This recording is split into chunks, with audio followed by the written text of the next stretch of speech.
Well, good morning, and I would like to welcome you to today's hearing in the Heartland to discuss the Renewable Fuel Standard, otherwise known as the RFS. My name is Kim Reynolds, and I am proud to serve as Iowa's Lieutenant Governor. First, let me begin, before I start my official remarks, by welcoming you to our beautiful capital city, Des Moines. And I also want to thank Ambassador Quinn for hosting this event at the beautiful Hall of Laureates. I think you would attest to this, but Midwesterners are passionate about the RFS. From our farm fields, to our main streets, to our legislative chambers, Iowans and Midwesterners understand how important it is to maintain a strong RFS. That's why we are deeply committed to organizing this hearing in the Heartland that gives Iowans and other Midwestern citizens an opportunity to directly engage and on this important policy discussion. As many of you know, there is tremendous benefits that currently flow from the RFS, including diversifying our nation's energy portfolio and reducing our reliance on overseas oil, giving consumers lower cost choices at the fuel pump, and raising family incomes and driving growth in rural America. Today, we must stand together and let the policymakers in Washington, D.C. hear our collective voices. Today, we must stand strong in taking the next, not letting them take a step backward on the RFS. That is absolutely unacceptable. We should be continually moving forward to grow the production and the use of ethanol, biodiesel, and cellulosic biofuels. Today, we have an opportunity to share the facts and address the misconceptions related to the Renewable Fuel Standard. We cannot afford to have misunderstandings or muddled policies when it comes to the RFS.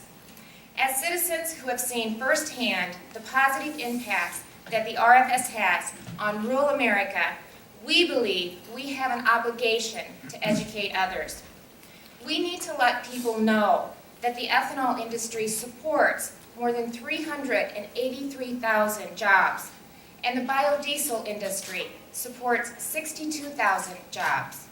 This means that more than 445,000 Americans depend on these good-paying jobs and careers to support their families.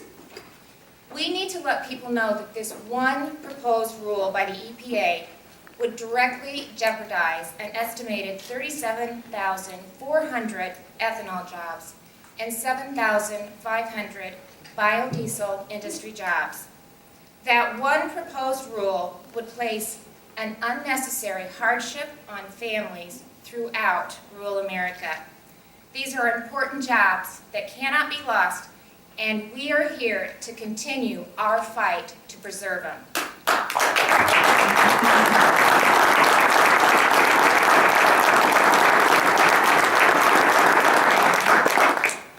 Iowans know that since Governor Branstad and I were sworn into office, our focus has been on revitalizing our economy, creating good jobs, and growing family incomes. When we came into office, unemployment was at 6.1%, and today, unemployment is at 4.4%, and we are proud of the careers that have been established through record employment. We have worked hard to recruit companies to locate and invest in Iowa, and we've seen more than $7.5 billion of investment, private investment in Iowa since taking office. Iowa is working, and many of these projects are directly related to Iowa's leadership in renewable fuels and agriculture, such as CJ BioAmerica, which is co-locating at the Cargill facility in Fort Dodge, and the Valent Bioscience facility in Osage. And what's so exciting to me are these investments are happening all over the state of Iowa, in large and small counties, both rural and urban. The EPA's proposal could have a very negative impact on families and communities throughout the United States. And here are just a few examples. Farmers and individuals involved in agriculture production and the biofuels industry could take a direct hit on family incomes. Consumers who prefer to choose lower-cost biofuels over petroleum-based products will not be able to stretch family incomes. Today, gasoline in Des Moines is selling for $3.35 a gallon. E10 is 30 cents lower at $3.05, and E85 is selling at $2.49. Communities from North Dakota to Nebraska, from Iowa to Indiana, have experienced growth and revitalization, thanks in part to a thriving agriculture sector. That's why we believe that future growth would be jeopardized by the current EPA proposal. So let's talk about a few of those communities. In southeast Iowa, there's an ethanol facility in West Burlington that can annually produce 110 million gallons of fuel and currently employs 46 individuals. In Emmitsburg and Nevada, there are 2 cellulosic ethanol plants that will soon begin production. These plants will be key innovators in the biofuels industry and will be key employers in those communities. Algona has a biodiesel facility that can produce up to 60 million gallons of fuel each year, and that facility provides good-paying jobs for 37 Iowans. These are real people, real plants, and real communities who are counting on us to keep rural America strong. That's why our goal today is to provide you with an opportunity to amplify the voices of these workers, their families, and their communities, and to ensure that they will not be negatively impacted by this EPA proposal. This forum will also provide individuals and organizations with updated information so that the EPA can better make their decision and refine their proposal. If you haven't done so yet, we would like to encourage all interested citizens across the Midwest to submit official comments to the EPA before the January 28th deadline, again, so we can ensure that your voices are being heard in Washington, D.C.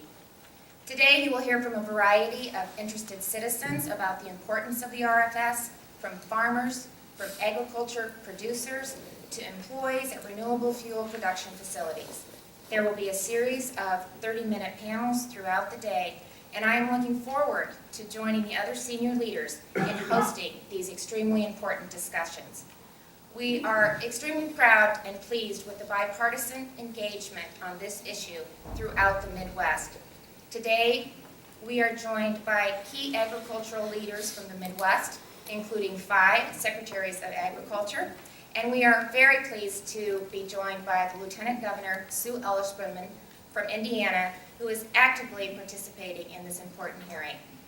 Thank you all again for your participation today. We really appreciate it, and I believe together we are going to get this proposal revised. So we're in for a great day. You've got great speakers, and I'm looking forward to having the opportunity to hear from each and every one of you.